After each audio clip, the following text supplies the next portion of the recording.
les aspects pour ce numéro. Nous avons comme invité M. Ousmane Diédhiou. Nous allons parler du Benno et de la FENOB. Nous allons le laisser se présenter. Mais avant tout, nous sommes avec notre collègue, M. Semoun Baye. Bonjour Semoun. Bonjour Faz. Vous allez bien? Vous allez bien.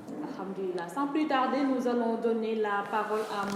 Ousmane Diédhiou. Il va se présenter et nous donner la définition du Benno et de la FENOB.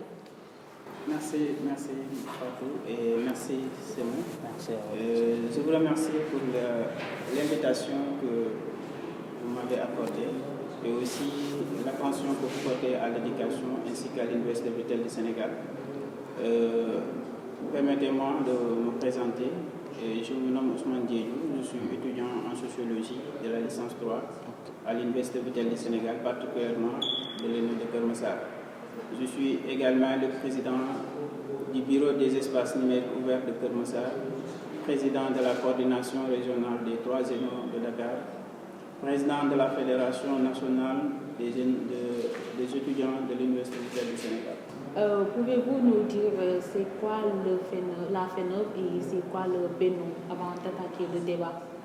Merci pour la question. Avant de parler d'abord de la Fédération nationale, il faudra parler d'abord du Benno. Parce qu'il faut d'abord commencer par le Benno. Après le Benno, la coordination. Après la coordination, on parle de Fédération nationale. Donc, d'abord, le Benno, ça signifie le bureau des espaces numériques ouverts.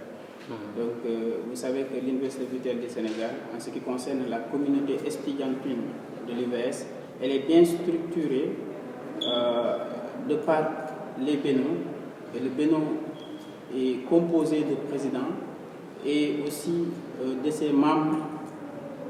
Ces membres-là, ainsi que le président, ils ont pour rôle de servir les étudiants, de régler certains problèmes des étudiants, les problèmes que rencontrent les étudiants au sein de leur espace, mais également permettre aux étudiants de s'épanouir, d'organiser des activités pédagogiques, sociales, culturelles et sportives au sein de l'ENO, mais également permettre également aux étudiants de servir leur communauté, parce que vous n'êtes pas sans savoir que les ENO sont répartis dans les communes et ce n'est pas pour rien qu'il y a une répartition des espaces numériques ouverts au sein des communautés. C'est parce que l'ENO doit avoir un rôle à jouer, ce qu'on appelle aujourd'hui les services à la communauté. Et cela est fait aujourd'hui par les Benno ainsi que leurs membres, en collaboration avec l'ensemble des étudiants de l'espace numérique ouvert. Maintenant, au-delà de ça, après le Benno, les présidents des Benno respectifs du Sénégal sont confrontés à des élections pour choisir les présidents de créneaux. Vous savez, il n'y a pas tout simplement à Dakar qui est par exemple une créneau, mais il y a des créneaux dans tout le territoire national. C'est-à-dire les créneaux sont répartis par zone. Si on prend à Dakar, on a l'ENO de Dakar, l'ENO de Guédiawaye et l'ENO de Keur Massar qui sont constitués une seule créneau. Donc, si on prend par exemple la zone sud, on a Ziguinchor et Bignona, ainsi de suite. Et qu'à ce titre-là, seulement la région de Dakar qui est composée de 3 ENO qui sont constitués la créneau de Dakar. Maintenant, après la coordination, les présidents de créneaux sont éligibles pour être à la tête de la Fédération nationale des étudiants de l'Université Virtuelle du Sénégal. Et que cette structure-là, de haute envergure, qui est là aujourd'hui pour servir les étudiants, pour régler les problèmes des étudiants de façon avec l'administration centrale, mais aller au-delà même de l'administration centrale, au ministère, même également au niveau de l'État du Sénégal, pour la résolution ou bien la discussion des problèmes qui gangrènent notre université, mais également qui gangrènent les étudiants. Et je pense que la fédération, elle est là pour défendre les questions des étudiants, mais les problèmes d'ordre général. Ce n'est pas pour défendre une filière, ce n'est pas pour défendre une promotion, ce n'est pas pour défendre un étudiant, mais c'est pour défendre l'intérêt collectif des étudiants. Voilà pour ne pas vous couper, je pense que vous avez presque tout dit. Pour cerner le débat, nous allons parler du BENNO et de la FENOB. Voilà, avant tout, nous allons vous poser quelques questions. Tout à l'heure, vous parlez de servir. Comment les BENNO servent les étudiants par rapport à leur structure? Comment? Voilà. C'est une question très pertinente. Les BENNO servent les étudiants sur plusieurs manières. C'est-à-dire, vous savez, par exemple, la composition de BENNO, on a dans la structuration, on a un responsable chargé de la commission sociale, par exemple. C'est cette personne-là qui va gérer toutes les questions sociales. En collaboration, il va recenser tous ces problèmes et voilà, en collaboration avec le président qui est là pour coordonner. Et après, c'est le président qui va démarcher la résolution pour essayer de prendre en charge toutes ces questions. Il y a également un président qui est chargé de la pédagogie, qui règle toutes les questions d'ordre pédagogique. Mais également, il est là pour organiser des activités pédagogiques qui permettent à l'étudiant, au-delà de sa formation qu'il suit à l'université, de pouvoir s'ouvrir vers d'autres connaissances et afin de s'enrichir, ce qui va permettre à l'étudiant d'être compétent. Et que cela, c'est un travail qui se fait au sein des jeunes. Mais au-delà de ça, vous savez que, par exemple, il faudra impérativement le sport au sein des universités. Ce qui nécessite d'avoir un chargé des sports et de la culture. Et ce monsieur-là, il est chargé d'organiser des activités sportives, des randonnées pédestres, des tournois de football, des compétitions d'athlétisme, etc., d'handball et autres. C'est pour permettre aux étudiants de faire le sport et d'oublier un peu les cours et essayer de s'épanouir à travers le sport. Vous savez que le sport est important. Mais vous avez souligné un point important qui est la pédagogie. Et durant votre mandat, quelles sont les activités pédagogiques que vous avez mises en place? Durant mon mandat, les activités pédagogiques qu'on a mises en place, d'abord, à l'entame de mon mandat, on a jugé nécessaire que, par exemple, l'étudiant qui est orienté à l'Université du Sénégal, il ne comprenne pas beaucoup de choses. Il y a des choses qui doivent être claires dans sa tête. Quelles choses, c'est-à-dire C'est-à-dire le système et le modèle d'enseignement de l'université. Oui. Également, vous savez que l'université est composée de différentes filières. Oui.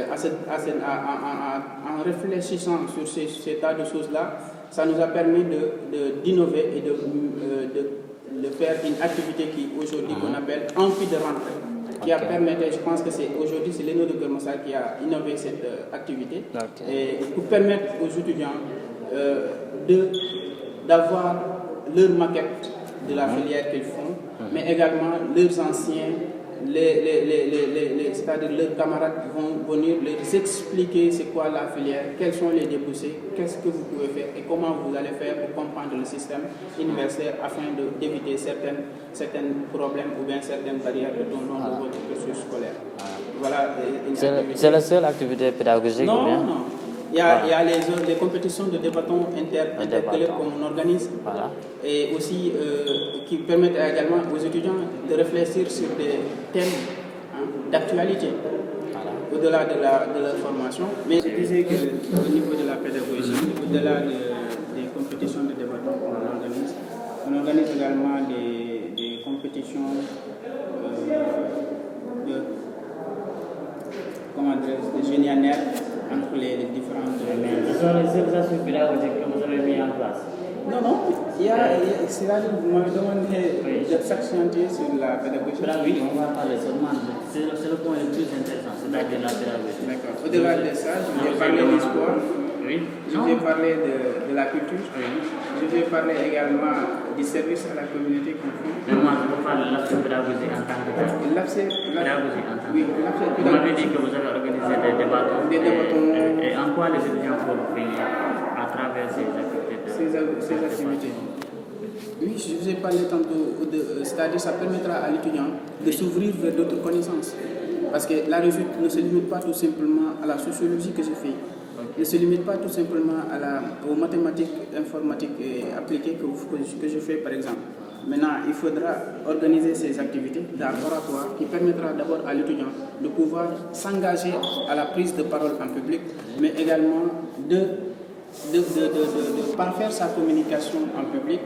Au-delà de ça, ça sera toujours un rendez-vous de donner et de recevoir, parce qu'il va apprendre, mais ça lui permettra de faire des recherches sur d'autres thématiques qui ne concernent pas la filière Mais aussi, sur l'aspect pédagogique, vous avez mis vos clubs en avant, c'est-à-dire de choisir chaque commission pédagogique de chaque club, c'est-à-dire le club MIC ou bien CD.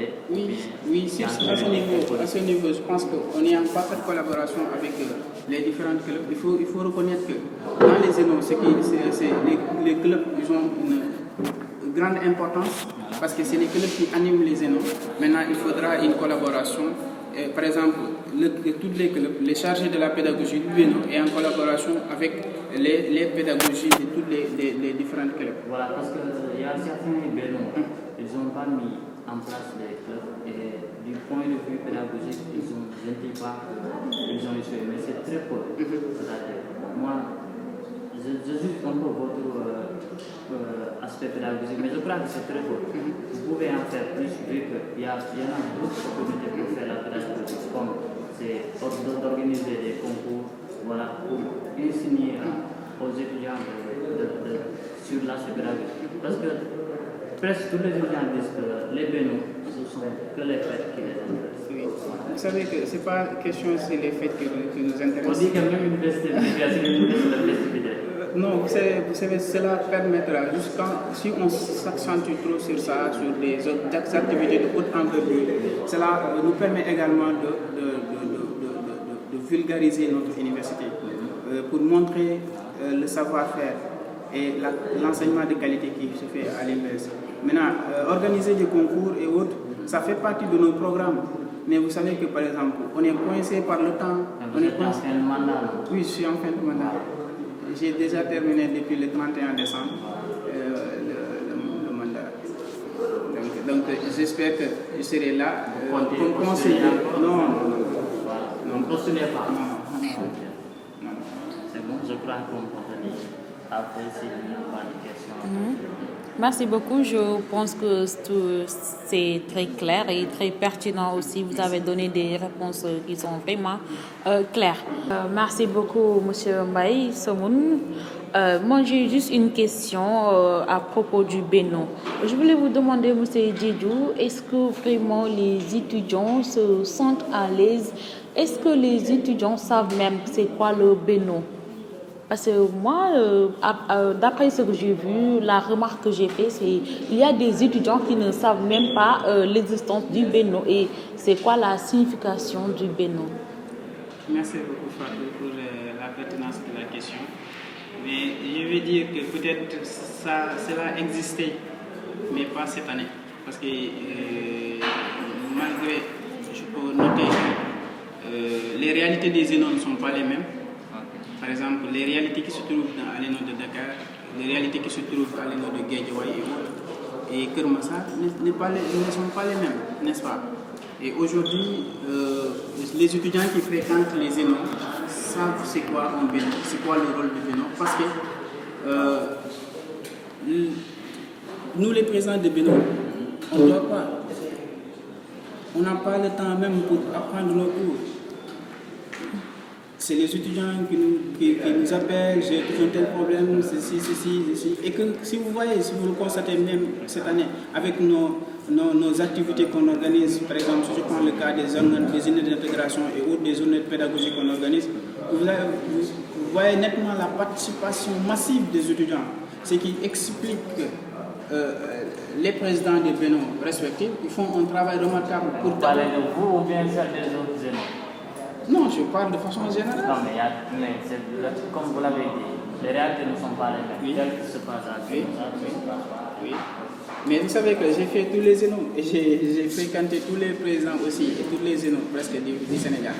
Et c'est ce qui m'a permis de parler dans ce sens. Mais quand je me focalise sur Keur Massar, je pense qu'aujourd'hui, tous les étudiants de l'espace numérique de Keur Massar savent c'est quoi le rôle de Beno, savent c'est qui le président du Beno, quels sont les membres du Beno. Et à chaque fois qu'ils ont un problème pédagogique, ils s'adressent directement aux responsables de la pédagogie sociale, et ainsi de suite, avant que la question en arrive sur le président. Et je pense qu'aujourd'hui, l'espace numérique de Keur Massar fait partie des espaces les plus fréquentés du Sénégal.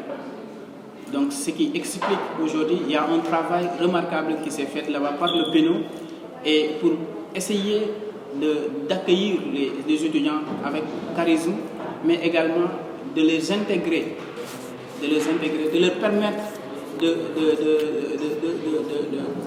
d'avoir leur place et d'étudier dans de très bonnes conditions. Et à chaque fois qu'ils ont des problèmes, ils n'hésiteraient pas de venir vers les Beno pour leur exposer leurs problèmes. Et que je pense que la majeure partie des problèmes, ils ont été portés par le Beno et c'est résolu. Mais que diriez-vous au nouveau venu Le président, considération par rapport juste pour dire que diriger d'abord, c'est pas facile.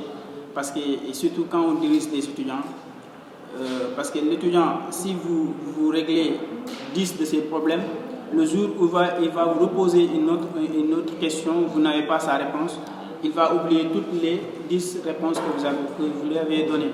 Il va se mettre à vous insulter ou bien à dire de n'importe quoi sur vous. Maintenant, il faut être humble, modeste et être quelqu'un qui encaisse, qui doit encaisser. Être quelqu'un qui est là pour l'intérêt collectif des étudiants. Peu importe la nature de l'étudiant, mais il faut le servir. Il ne faut pas se faire des ennemis.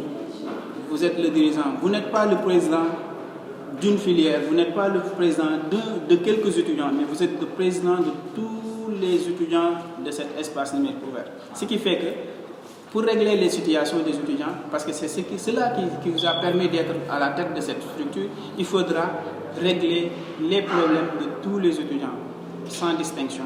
Et surtout, rester modeste, charismatique et humble, et également essayer d'être plus proche des étudiants. Aller vers les étudiants, discuter avec les étudiants, c'est ce qui va vous permettre de pouvoir identifier les mots qui gangrènent les étudiants afin de réfléchir sur comment démarcher pour la résolution. Sur ce point, que diriez-vous des présidents Beno qui sont inaccessibles? Il y en a qui sont inaccessibles. Vous savez... Parce qu'ils disent que je suis maintenant sur le président du Beno, il peut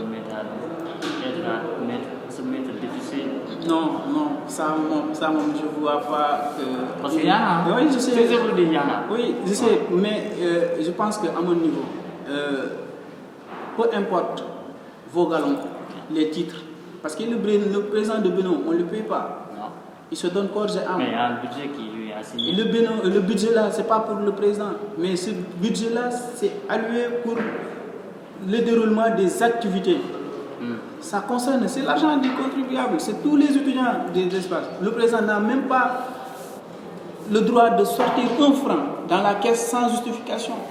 Donc il faudra écrire des TDR, il faudra écrire une demande de subvention. Donc vous ne pouvez pas voler. Non. Donc depuis le début de notre mandat, je pense que le processus de décaissement de l'argent qui concerne les étudiants. Ne pas instaurer la violence. Non, vous savez que par exemple... Mais aussi la violence est une... Oui, je comprends, je vais en venir, je vous explique. C'est-à-dire, vous savez par exemple, quand on est un étudiant, surtout dans le monde des universités, il n'y a pas une université où on ne rencontre pas de problème. Même dans les plus grandes universités du monde, il y a toujours des problèmes. Maintenant, quand on parle de l'étudiant, auparavant l'étudiant c'est quelqu'un qui est respecté. De par sa démarche, de par son comportement, de par sa manière de penser, mais de par sa manière de voir les choses. Vous comprenez? Et de par sa manière de négocier.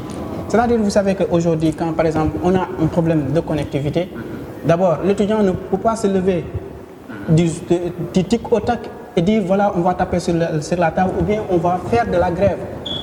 Il faut d'abord que l'étudiant aille vers l'information.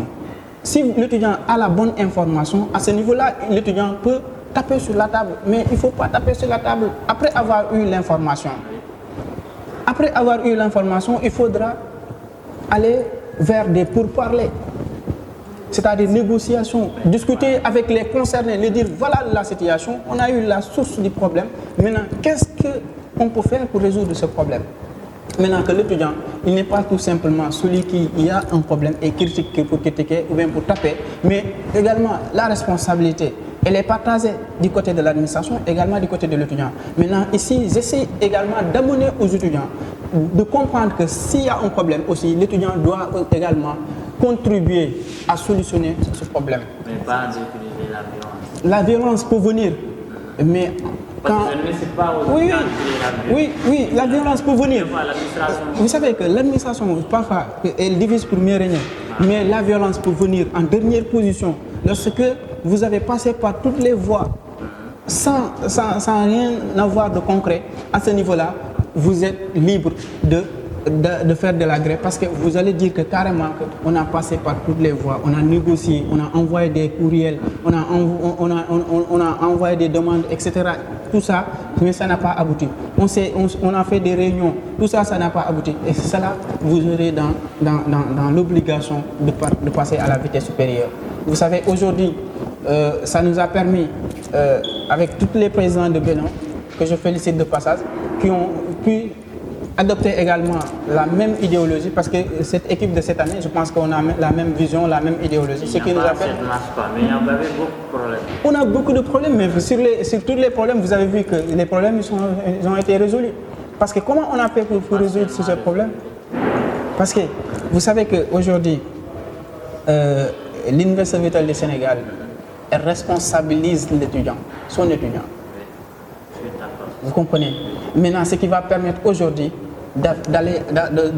d'avoir une autre démarche. Vous savez qu'aujourd'hui, le fait que les étudiants descendent sur la rue pour faire de la grève, pour saccager les biens publics, ce n'est pas l'arrangement de l'institution, ce n'est pas l'arrangement de l'étudiant lui-même. Parce qu'aujourd'hui, celui qui va recruter l'étudiant après sa formation, vous l'avez barré un jour parce que vous avez grève.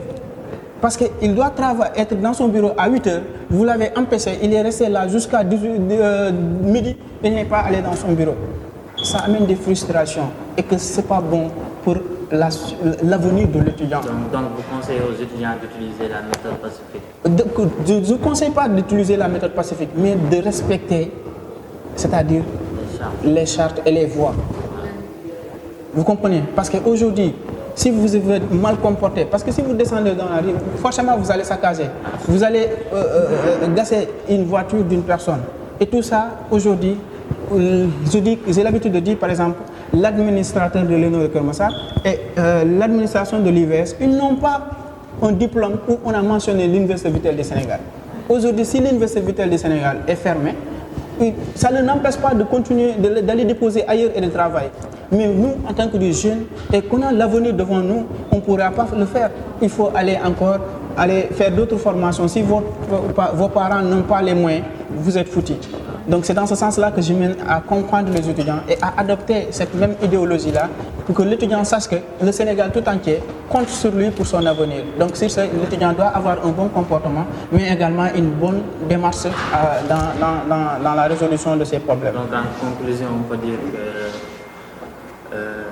la méthode pacifique est la meilleure solution. Je disais tantôt qu'il faudra que le président qui va venir, ou bien les étudiants qui prétendent être présidents du Bénin, faire de telle sorte que, c'est-à-dire, si je peux le dire ainsi, défendre les étudiants en quelque sorte, privilégier l'intérêt collectif, l'intérêt des étudiants au détriment de leurs intérêts personnels, et également de travailler avec les anciens de l'IVS, comme les présidents sortants ou bien les anciens présidents, parce qu'ils ont vécu beaucoup d'expériences et que ce qui va leur permettre vraiment de partager leurs expériences. Quand le nouveau président a un problème, de lui dire carrément, quand on avait ce problème-là, c'est comme ça qu'on faisait pour la résolution de ce problème. Je pense que cela permettra à ces dernières de réussir leur mandat, mais également de leur dire que de faire de telle sorte que ce n'est pas tout simplement quand on est dirigeant de Bénin, on défend tout simplement les étudiants. mais vous défendez les étudiants. Également, vous défendez l'image de votre institution, c'est-à-dire l'image de l'IVS. C'est très important. Cette image-là, elle est très importante pour l'étudiant de l'IVS.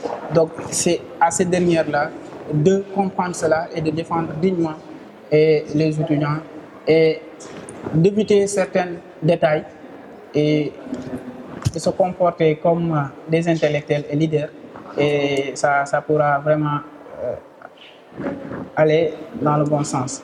Et sur ce, je vais terminer vraiment à vous remercier et à vous encourager aussi, mais aussi à vous féliciter pour le travail que vous êtes en train d'abattre au sein de l'Université Vitale du Sénégal. Aujourd'hui, vous m'avez permis de venir, de s'exprimer et de discuter avec vous et d'échanger.